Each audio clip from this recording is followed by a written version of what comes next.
Hello guys, so in this video I will explain you how you can do some basic data analysis using Python.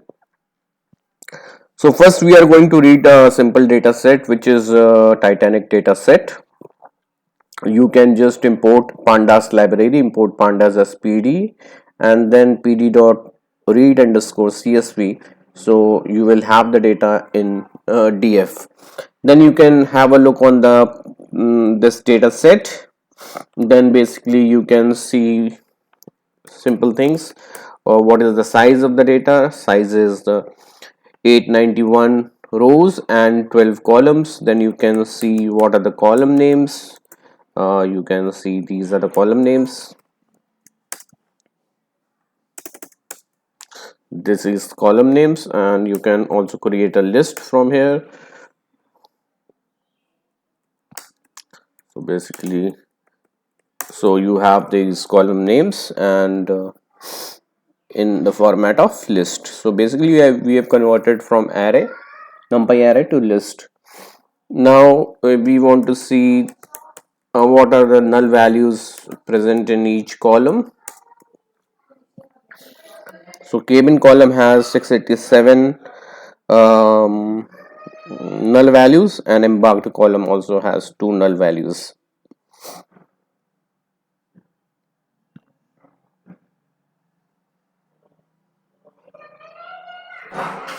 Okay, now let us do some kind of basic plotting. So let us import seaborn.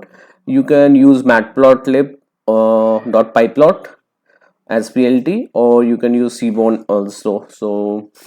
So if you import seaborn and then sns.barplot, it will create for park, which is parent and children count.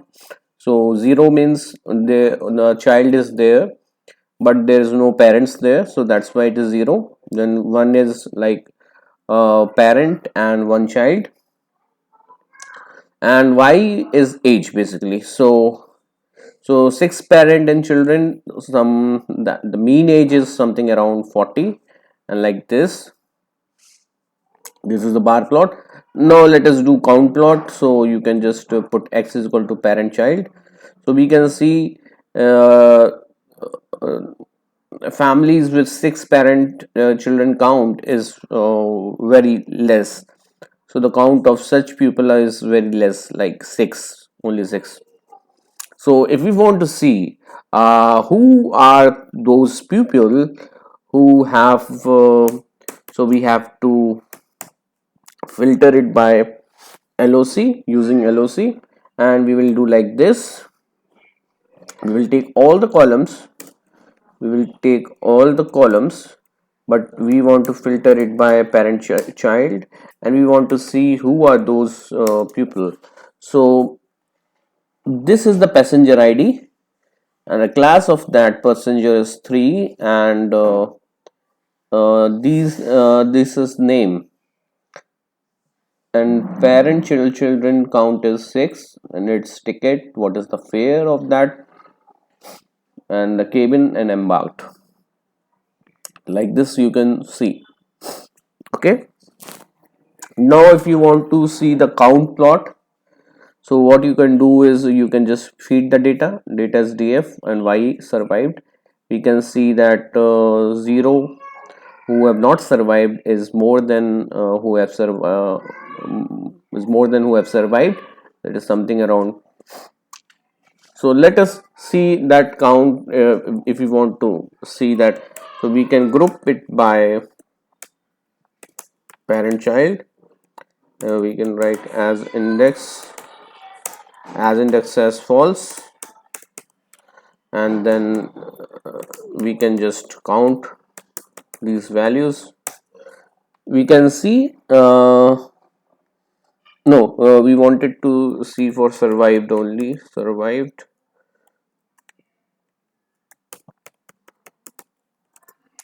So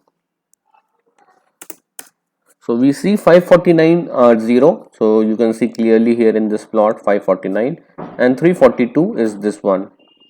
So which are survived. Now say we want to do some kind of analysis on survived versus parent children. So how we will do is we will group it by parent children, and we will count the survived people basically. um so basically, instead of counting, let us do sum. So basically, if it is 1 1 1 1, so 1 means survived. We will, for each of these categories and parent children, we will sum all the people who have been survived. So we will now see in the 0 category, these are the many people who have been survived. So let us see it again. Let us do group by, but this time we are grouping by parent children, and survived we will do sum. So we will see that for 0 parent children, 233 people have been survived.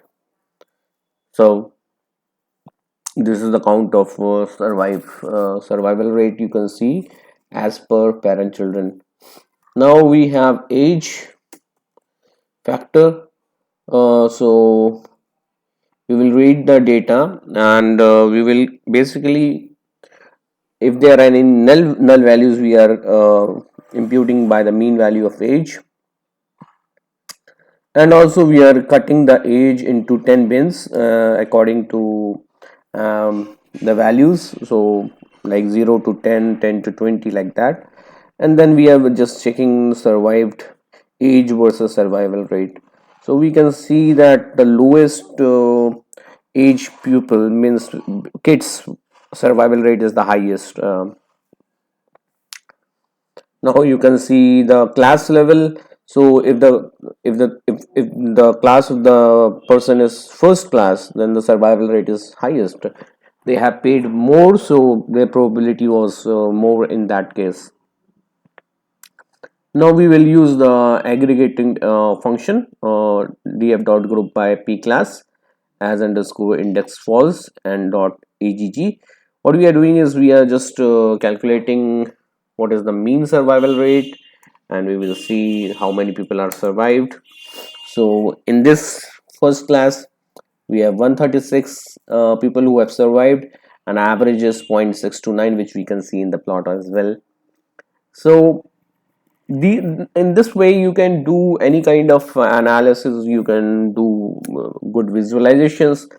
You can post your comment and let me know what kind of videos would you prefer for some kind of data analysis using Python.